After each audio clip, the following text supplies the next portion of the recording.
Hello everyone, it's David here and I'm back with another tutorial. And what we're going to do today is look a little closer at the hybrido workflow. So far we have only done the basic simulation and then we have added a mesh to that. But today we're going to start looking at secondary emitters.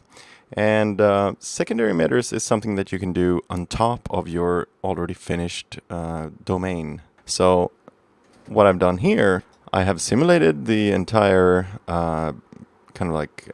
core fluid, and that's what we have here. And then we have meshed the core fluid, and the mesh is not, exceptional by any means, but it's kind of a detailed mesh with some 5 million polygons. Nothing crazy, nothing too bad. But the thing is then, how do we get those finer details, those droplets in the air that we need here? Because obviously we would be crazy if we were trying to mesh so that each and every droplet had these tiny little break-offs. Let's look at some references, which is always good in cases like this. So if we look at, for example, shark breach is a good Google word if you don't have a phobia of sharks. Let's see, I'm actually going to trying to find bigger photos so we can full screen. So take a look at this one, for example. So you can see that obviously we have mesh here. This is mesh, and what I mean by that is it's actually a surface that is refracting the environment, and it kind of has the bigger shapes. And same thing here, bigger droplets and kind of form these little surface tension details and kind of bind together. But then you have all these tiny droplets all over the place that you pretty much would be crazy if you were trying to recreate with your hybrido-sim. That means you have to go in the hundreds of millions of particles and way higher with the mesh than we would otherwise need to.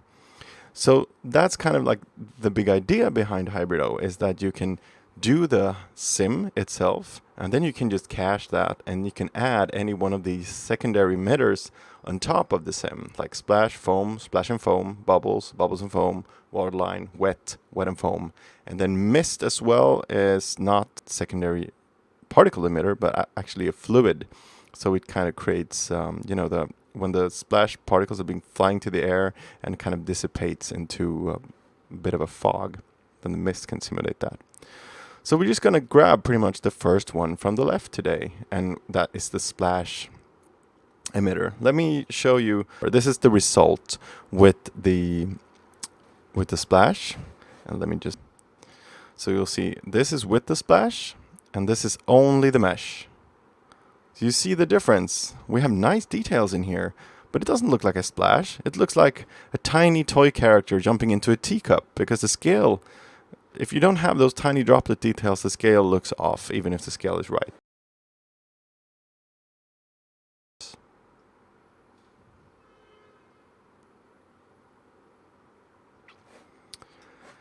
And another neat thing is then you can kind of decide for yourself if you want to actually have those. This is the finished result. This is my splash particles. A little huge now because I want to see them clearly. But then you can decide, do you want to actually import the particles themselves into your 3D app and render those as particles, tiny points? Or do you actually want to maybe create a mesh for the particles, for the splash? So you can create a more detailed mesh for these isolated splashes, rather than having to force the mesh for the entire domain to be super tiny in detail, which would probably create issues with the core fluid. So let's take a look at how to set this up pretty much. I pretty much picked up where we left off with the previous hybrido simulations. The domain, this is the emission, the water. And then actually I don't have like a cube that surrounds the whole thing because I wanted the water to be able to splash outside of this little pool that I built. And that's pretty much all there is. This is a character that is jumping, so it's kind of like an action shot, if you will, like a mocap thing. So she's jumping on the side. She's like taking cover or something, but I wanted her to jump into the water. Obviously sliding a bit much, but yeah, who knows? Maybe the water kind of, and she's obviously very heavy since she doesn't float up, but that's fine. So what I did then is I just added the domain and I simmed that. So let me refresh the cache here. Alt U. It's going to add the cache from disk if you have resetted. And I went to, I put her scale in real world, so she's about 1.7 something meters. And I went with a cell size of 0.07, which worked fine in this case. If this was a production shot, probably would have gone higher, as usual. But it was alright for this, I would say. A lot of these type of animations can be found on Mixamo, so I would really suggest to check that out if you haven't already, because it becomes a lot more fun than just dropping a cube in water or something like that. But this becomes a lot more fun to look at. So there's a bunch of, they have kind of a setup that you can put a character in and you can auto rig it and you can have all of the animations they have drive that character. But that's not something I typically do. I just grab any of these, like you've probably seen this capoeira if you've been following me on Instagram. And you can just sign up and log in and download this as an FBX. But like I said, you can also switch the character. So it's a pretty simple way to get more fun details in your sims. So what we're going to do then is I have my domain and I have my mesh. I'm happy with those. So I'm not going to rebuild the mesh. I'm going to have the domain in cache mode. So I'm not going to resim the domain. And I want to create a splash. So I'll just click and create a splash. And you need to connect the splash to the domain. And since this is a dynamic effect, splash particles are going to fly up in the air, and they need to be affected by gravity and drag and things like that. So you can either connect it to the individual daemons themselves, or in this case, it becomes a lot easier to just connect the splash and the domain to a hub. What I don't want to do, however, you see that all of my collision objects, these ones, and my character group, which is just because the character came in different shells, like one for the body, one for the hair, one for the pants, one for the top, one for the gloves.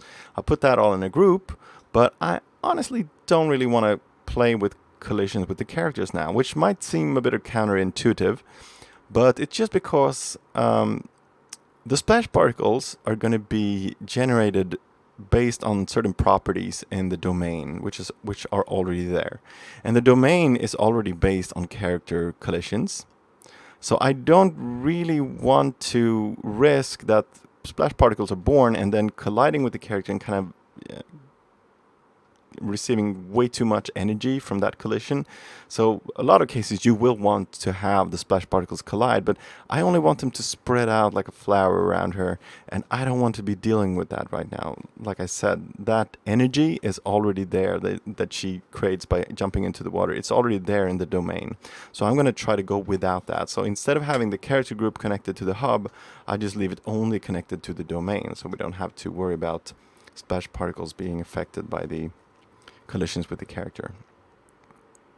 And as soon as we have created a splash object, I will take a look at the settings now. So first up top we have type, and this is pretty important.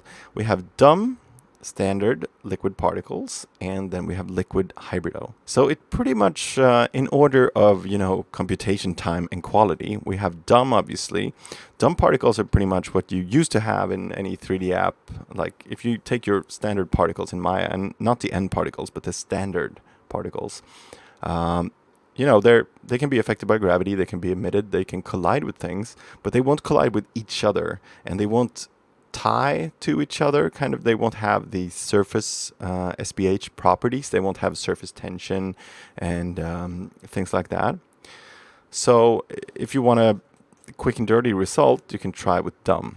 A lot of times when you take a look at splash sims that people have done, if you take a search at Vimeo, for example, you'll often see that splash can it can make and it can also break a sim like this. You can often see that it feels not physically in tune with the sim. It can feel like they're kind of going out as pom-poms, and there are many properties that we can fine-tune to make dumb particles look better, but also it takes it a long way if you have a slightly more advanced particle type, which the next step up from dumb would be liquid hybrido. So it's kind of like hybrido particles generated. You see, you have to set the cell size, so the lower the cell size, the higher the quality, just as with the hybrido domain. And that gives a little bit of result, but the best one, in my opinion, is the standard liquid particles. So it's kind of generating standard particles based on the properties of the hybrido domain, and then you can also start playing with viscosity and surface tension and things like that, which really helps give, you can have the particles look like they're splashing up, and you kind of see them acting on each other, being drawn to each other. It's pretty obvious actually when you do it. These are the standard SPH particles. I left everything at default settings. The only thing I really changed was I set the emitter to a higher rate of 100,000. And then we have the dumb particles are the red ones. And the green particles are the SPH ones. So you kind of see, like, it's the same amount of particles, roughly. It will change slightly. But there's just some, a more physical feeling when you do the hybrido particles and the SPH particles. You can kind of see that they're splashing out, and then they're kind of contracting and sticking to each other, acting on each other. And you see that it kind of looks like it follows the hybrido-sim closer. And that's really what I want. I mean, usually it gives a much better result if you use hybrido or standard SPH. So if I have the time, I will definitely go with the standard particles. Next up, if we start scrolling down here, we have splash creation, and there's a lot of properties here. And what you need to do if you want to start taming the effect of splash emission is you need to start really doing your homework on these attributes. Out of the box, the suggestion from Realflow is that you pretty much leave the settings as much to the default as you can, because they have carefully kind of tweaked all of this in order to try to arrive at values that are good for most cases. But obviously, it's not going to work in every case. But what I try to do out of the box anytime is just try with the default settings and only play with the emission rate. But I want to go through these quickly and show you kind of what they do. So the first, I don't know how many are there. The first few attributes with the word threshold after them are going to be, a check, a condition to see. It's going to look at every single point of the domain, and it's going to try to determine, is the angle higher than the threshold? Is the curvature or the speed or verticity or the number of neighbors higher than the threshold that I need to meet in order to emit a particle? And then it's going to emit the particle. So these all work a little differently, but these are all ways of kind of determining if a particle should be emitted or not in a certain area. So as always, it's a good help to use the F1 key here. Angle, threshold, the main body of fluid moves in a certain direction, and the individual particles also have an individual motion direction. So the angle between the two directions, and when it's between 0 and the given threshold, splash particles will be added. Higher values create more particles. So the higher you set this value, the more particles are going to be permitted to be emitted. Kind of. It's a little abstract, but it's just the only thing we need to keep in mind is higher values create more particles. And then comes curvature threshold. Curvature can be seen as the fluid's roundness. If the fluid curvature is greater than the adjusted threshold, foam will be, or splash will be generated. The parameter is dimensionless and accepts any value greater than or equal to 0. Then we have speed threshold, which pretty much means that the underlying fluid sim needs to move at a certain higher than this number if particles can be emitted, and it's measured in meters per second. Vorticity threshold, if you have simulated vorticity in your domain. Vorticity represents the strength of vortices that arise in turbulent fluids. If it's greater than the threshold, splashes will be generated. And then we have neighbors. If a particle's number of neighbors is greater than the given value, splashes will be emitted. You really have to play around with these things, but these are all ways of controlling if splashes are going to be born or not in certain areas. The next set of attributes that comes is position, angle, and velocity variation. And those are a little more responsible for how the resulting particles are the look of that simulation. So I have prepared a few variations for us that we can look at here. But first of all, position variation is a really sensitive attribute that kind of, wherever in the sim that the splash emitter determines that we need to birth splash particles, in a radius of 0.1 meters in this case, the particles are going to be able to be emitted. And that kind of helps you build up the volume of the splash. But if you go too far, you're going to get kind of like a pom-pom effect, which is not good at all. Not good at all, I tell you. So let me show you the default. 0.1. And then we have 0.5. And you can see already 0.5 was way too much. So let's try 0.25 instead with the red ones.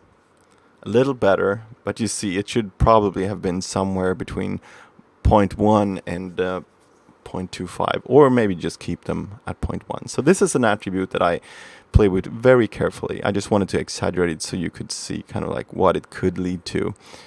So don't be too free with the position variation.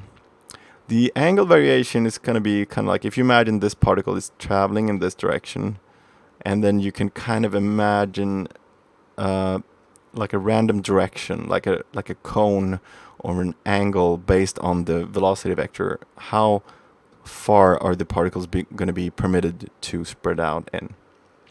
The default is 10, but this one is 15. And then we have 30. And then we have 45. I don't think we're going to see a huge difference, but suffice to say that it kind of allows the sim to spread out a bit more. But if you take it far too wide, it can kind of give a bit of like a coney. If you have a high particle count and a high angle variation, it kind of creates a cone out of each emission point of splash particles. And then velocity variation obviously is going to help kind of break up all too regular looking patterns. So we have 1 meter per second speed variation, and then this one, the green one, is 2 meters per second. And this is going to help, if you imagine, for example, like the issue that I was having with the particles being born on this slope here, if all of them move at the same speed as well, it's going to create a far too uniform look. So the more you can kind of break it up with, some velocity, some angle variation, the better it's going to look. And then, all of these really go hand in hand, but it really comes down to, you really have to do a bit of experimentation here. So just good to be aware of these attributes. Let's do a trial run. The main influence of how many particles you're going to get is going to be the threshold parameters in combination with the emission rate, obviously. The variation attributes are mainly responsible for the look of the resulting particles, but they will also affect the particle count. So if you have a huge position variation, for example, you're going to emit a lot more particles. So you kind of have to balance everything, and it really is a good idea to change it one attribute at a time, run a test sim, find kind of like a chaotic piece of the sim. Since you have the underlying domain cached, I was able in this case to only run between 30 and 50 frames.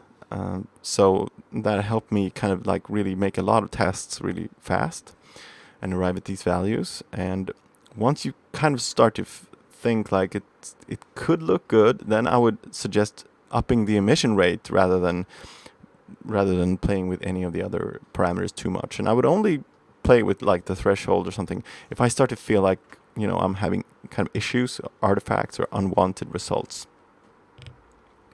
So I ended up with an emission rate of 150. Nope. It's actually, yeah, 1.5. I have to count the zeros here. 150,000 particles is my emission rate. And like I said, I ended up with, let's see, like in the heavier parts of it, something like a couple of 100,000 particles. So no trouble at all handling this in Realflow and not in the render either. So I just took the RPC particles and imported them straight into Maya. And the last setting that we need to be aware of in the splash creation section here is secondary splash. So pretty much that means that if you have a splash particle and it's traveling and it's starting to pretty much hit the surface, it's going to be killed off. And then that is going to generate foam later on when we get to foam emitter, which we'll do in a later tutorial. But you can also have so that when the particle lands, it actually inspires another splash. So you can kind of like land there and another splash is created on top of the surface, which, you know, realistically in the real world, that's what would happen. If the droplet is big enough, then it kicks up another kind of little splash there. But it always boils down to like how much computation can we handle. So it's not something that I typically use, but it could be cool to try that out. And then we have the splash dynamics, which is how far from the surface should they be emitted. Usually I leave this at 0, but let's say that you have created a slightly blobbier mesh than so it's not following us super close to the underlying sim. Then you can use the surface offset to try to match that up with the mesh volume. And then splash min and max lifetime. Usually don't play with these. You know, the particles don't fly up, and then when they land, they're gonna die if they land in the domain, or if they land on land, they can actually reside there. And I usually scale down the particles based on speed later on, but it could be a tactic for handling huge particle counts as well. So this is a value in seconds. So if I wanted, you know, like the particles to live between 5 and 10 seconds, I would just put that in here. So play around with that if you like. It's not something I do ever, actually. And then you have foam strength. Foam can be emitted based on the same kind of thresholds that the splash is, but it can also be emitted based on where the splash particles actually land. And if you want to have like a multiplier in order to control if you start to get too big particle counts, then you could pull this down or pull this up if you want mainly splash interaction to be responsible for where the foam ends up. But I really think that's it, aside from one huge thing, which I haven't mentioned yet, which is the little box that comes by default when you create the splash domain. It's a little similar to the kill volume daemon, but it's not really the same. The splash cube is kind of a way for you to, let's see, if we look at the shark breach, for example, it's a way for you to kind of define a region where splashes should happen. So if this was not displacement, it was simmed. So let's say there's a wave breaching over here and there's some detail kicking up splash particles. You can kind of limit that with setting the domain. So splash particles are only going to be generated in the area of this cube. It's not going to be killed when it exits, though. So that's good to be aware of the difference there. So if I wanted to, I could look at kind of like where she's starting to hit the water, and I could set this, you know, to kind of match that. So then I wouldn't get splash particles in the initial area where she's kicking her feet out of the water. It's not something I would do in this case, but in this one I just want the region of creation to just cover the entire pool pretty much. But if I were doing, you know, a boat wake or something like that, then yeah, probably want to limit this to kind of where the boat is traveling. And that's really it, I think. So all you have to do is keep your domain set to cache. You don't really need to have the mesh being loaded at all on every frame, so I'll just have it disabled and disable the read-write. That's going to avoid running the mesh at all. So with everything set to default, the only thing I'm going to change is setting the standard liquid particles instead of DOM, and just put some surface tension, and which is going to make the particles kind of attract one another and form kind of, just have a bit more liquidy dynamics to them. And I'm going to leave everything else at default, and I'm going to leave the emission rate at default. And let's just see what we get. So I'm going to run the sim between frame 30 and 50, which should give me an idea. So I should probably mention that you can, and a lot of users will, add, instead of splash and foam separately, you can add splash and foam, which are going to combine the two together. So you're going to have both splash particles and foam particles. And that is going to do, the properties are going to be exactly the same for splash creation. And then you have a separate section for foam creation and foam dynamics. But the reason I don't want to do that in this case is, first of all, I only want to have splash in this sim. And second, it could be that, let's say, I want to mesh the splash, but render the particles for the foam. Then I don't want them to be in the same particle cache. But other than that, it's a perfectly fine workflow. So it's really up to you what you want to use. So we have gotten just a few frames so far. So we can take a look here and see what we get. If you want, you can change the display. If you have too few, you can set bigger point size, or you can set it to sphere, and that obviously calls for a smaller point size. Or you can also use the arrows, which is kind of a way to figure out the direction that your velocity is pointing in. So it took pretty much just 5 minutes to simulate at this emission rate, because we're not creating that many particles when it comes down to it. So I'm just gonna enable read-write from the mesh. I want to look at this on top of the mesh. Probably better to go with points now, or spheres. Let's do a tiny sphere, not so tiny.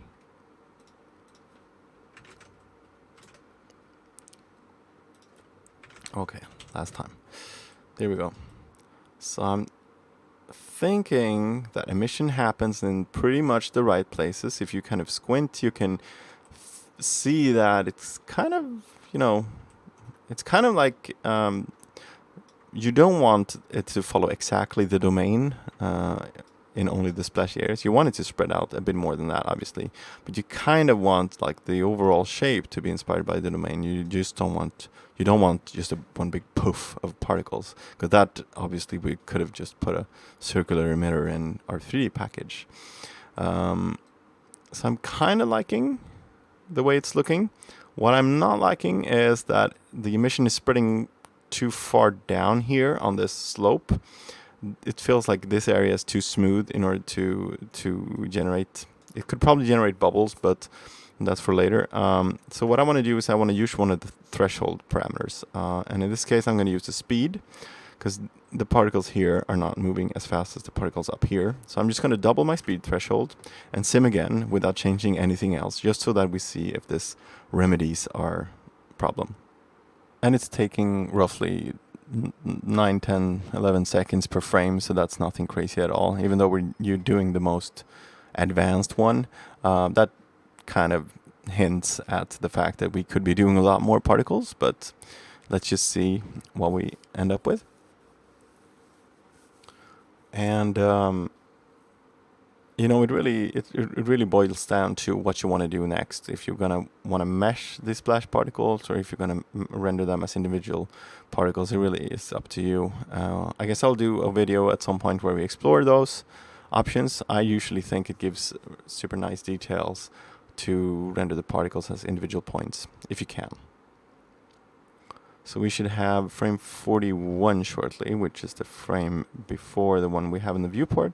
So once that's finished, I will jump backwards so we can see the change. Done. So let's look here. Yeah, so you can see way less particles further down on the slope. And that's nice. That's pretty much what we wanted. I don't think I'm going to be playing around much with the thresholds anymore, because I feel overall that particles are being born in the places that I want them to. I just want more particles. And then it comes down to a matter of taste and the situation at hand. I don't want you to be copying my attributes. I want you to try these attributes for yourselves in your own sims. But what I ended up with after some trial and error was a position variation of 0.125, so just a slight increase from the default. I did angle variation of 25 rather than 10, and a velocity variation of 2, which has helped me, you know, like if you just look at any cluster of particles, if you think that they're following the shape of the domain too much, or if they all look too uniform, like this would mean that these will all fly off in different velocities and different angles based on the variation parameters, and that's going to help break up the uniformity of your sim. But then that's not going to generate too much more particles. It's just going to, I already have all of my thresholds. So now I need to start increasing this. So the default is 30,000. So let's just double that and sim again and see what we get. So the sim time hasn't gone up too much, like 50% maybe, but I have around 20,000 particles now. So, I mean, sim times aren't that brutal, even with the nicer ones. But if you need to shave off some time, maybe try the liquid hybrido instead. I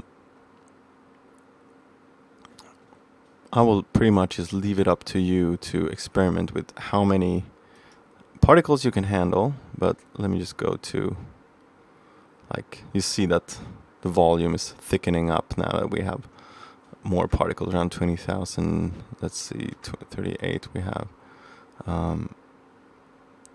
26,000 particles. And like I said, what I ended up with in the end, the shot that I actually ended up rendering was 150,000, so a little more than double of this value actually. And it's not really an issue for Realflow to handle that type of particle count. And the nice thing is then you can kind of, if you want to do foam based on this, then you can have the splash in a cache mode, and you can also actually you can break this up into several sectors. So I could, for example, have I could run, you know, like this quadrant as one sim, and this quadrant as one sim, and this one, and this one. So you can pretty much divide it up how many times you want with these individual domains of computation. So that's something we'll get to in a more. I don't think we're going to do that in the Alphabet series, and a sim like this doesn't really warrant that workflow. But there are these IDOCs, as they're called, or individual domain of computation, which means that you can either just pause the sim on and just do in one chunk at a time, or if you have network licenses or nodes, you can actually ship off, you know, each and every quadrant of the sim to a separate machine. Which I worked on a film where we did a lot of like both sim shots, and it was a really useful thing. Because when the particle count becomes too big, then the machine really starts to throttle. It takes up a lot of memory and things like that. So it's really efficient in order to be able to handle that huge load of particles, to split it up. At some point, maybe we'll do a video showcasing that workflow. But yeah, this was really quick and dirty, I feel. But that's the way I like it for these little breakdowns. I want to show you as many features in as short chunks as possible. And in the end, what we're going to get out is particle RPC cache, and if you need to have Alembic particles, you can have that, or an Arnold proxy, or Krakatoa particles. That could be useful, but I typically just take these and use the Realflow Connect and load the particles into Maya. Another thing that is nice to do while you're doing that is to utilize the built-in functions in Maya to kind of map properties of the particles to other channels. So what I would do is like multiply the, I would ramp the scale of the particle to the speed, so that once the particles kind of start to slow down, an example, when they lie on the surface outside of the pool, I would have them just ramp down to 0, so I don't see them, and so it saves render time, and it kind of gives a cleaner look. You can also do things like opacity variation and things like that if you need to. I think we'll do just a big separate video, or we'll get to that in one of the upcoming videos where we look at how to render the particles inside of Maya with Redshift. But I want to keep this as centric to Realflow as possible. It's pretty easy to just bring up, you know, a preview of this. I just go Maxwell Fire, and it's going to need to voxelize, but then once that's done, it's going to be able to show me. And then you can go into the Maxwell scene properties, and you can change time of day to make it brighter. And also I could increase the global intensity.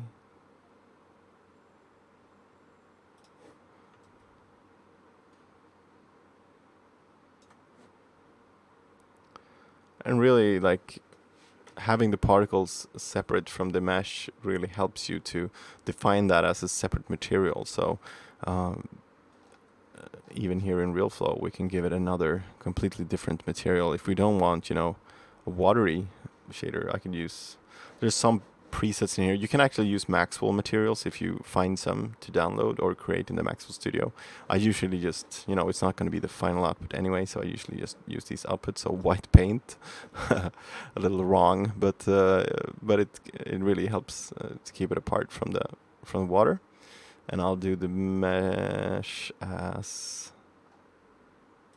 yeah, we have water pure in this case. We could do deep ocean, so it becomes a really dark water. So if I let this cook for a bit, I could see kind of what I have. And that really helps, because then I can, without having to do the whole I/O to my 3D app, I can start to figure out if the particle count is enough or not. So it's quite a handy tool.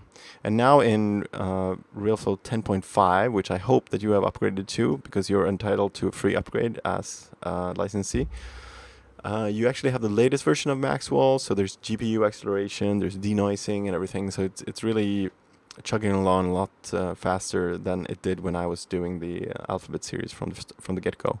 So I'm really liking what they've done with that. Cool. I think, yeah, this became a lot shorter than I anticipated, but I think it's time to wrap it up. I hope you enjoy your splash sims, and let me know if there's any questions as usual. And I hope you want to give us a thumbs up for the video, and if you know someone who wants to learn about liquid sims or 3D graphics in general, then spread the word about the channel. And if there's anything you don't like about the video, then let us know in the comments below. We would love to see what kind of work you can create with the techniques that I've showed. So feel free to mention at Dave's Planning on Instagram or Twitter, or tag us on Facebook. We have the same name there, Dave's Planning, or you can use the hashtag Dave's Planning as well.